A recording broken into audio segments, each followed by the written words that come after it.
Hello बच्चों, let's say the given question. The question says two equal capacitors are first connected in series and then in parallel. The ratio of equivalent capacities in the two cases will be option A given a 4 is to 1, option B 2 is to 1, option C 1 is to 4, option D 1 is to 2. So for this question जो key concept यहाँ पे we can write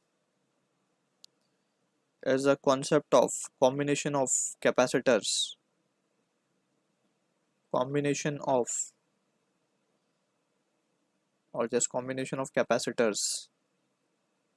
ठीक है, तो we have two types of combination we have studied, that is series combination and parallel combination.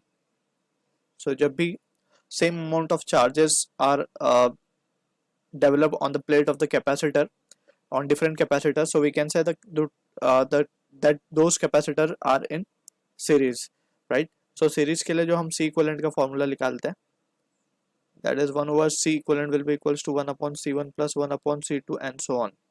ठीक है, similarly parallel के लिए जब हम बात करेंगे तो पैरेलल के लिए it is just C equivalent will be equals to C1 plus C2 and so on, right? यहाँ पे पोटेंशियल डिफरेंस सेम होगा अगर कैपेसिटर्स के across, so they are connected in parallel. So ये बेसिक पॉइंट के साथ वी कैन बिगिन. हमें बोला गया दो इक्वल कैपेसिटर है, यानी कि उनकी कैपेसिटेंस वैल्यू C1 C2 वो क्या है, C है, बेसिकली सेम है.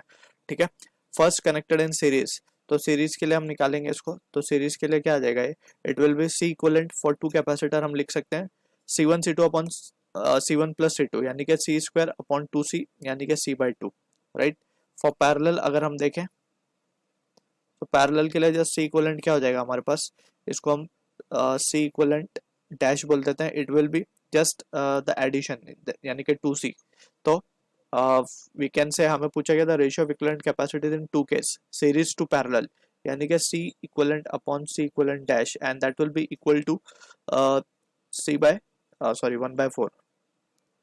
So C will be the correct answer for this question. I hope you understood the solution. All the best.